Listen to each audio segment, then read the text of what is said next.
এবার ব্রয়লার মুরগিতে শনাক্ত হলো মারাত্মক ব্যাকটেরিয়া ই আলবার্টি। 4 জেলা থেকে সংগ্রহিত 17টি ব্রয়লার মুরগির নমুনার সবগুলোতে প্রাণঘাতী এই ব্যাকটেরিয়ার অস্তিত্ব পাওয়া গেছে।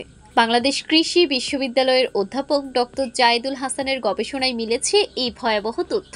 শুধু জীবিত মুরগিই নয়, ময়মনসিংহ অঞ্চলের বেশ কিছু দোকান থেকে সংগৃহীত মাংসেও একই ধরনের ব্যাকটেরিয়া শনাক্ত হয়েছে। ইশেরেশিয়া আলবার্টি বা ই আলবার্টি ব্যাকটেরিয়া প্রথম শনাক্ত হয় জাপানের মুরগির ফার্মগুলোতে। এটি কলাইয়ে রিঅ্যাক্ট ভয়ঙ্কর রোগ, যাতে আক্রান্ত হলে ডায়রিয়া থেকে শুরু করে কিডনি জটিলতাও দেখা যায়। গবেষকদের ধারণা, সংক্রামিত ব্রয়লার মুরগির মাংস খাওয়ার কারণে এই জীবাণু মানবদেহে ছড়াচ্ছে।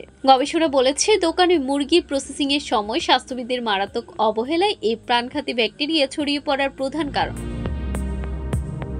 মুরগির বিষ্ঠা, কাটা ছুরি, দোকানকর্মীর হাত, এমনকি ব্যবহৃত সরঞ্জামেও মিলেছে এই জেনেটিক জীবাণু, যা সহজেই প্রাণী থেকে মানবদেহে ছড়িয়ে পড়তে পারে। এই ব্যাকটেরিয়া কেবল পেটের অসুখই করে না, বরং অ্যান্টিবায়োটিক প্রতিরোধী ক্ষমতা তৈরি করে ওষুধের কার্যকারিতাও নষ্ট করে দিচ্ছে।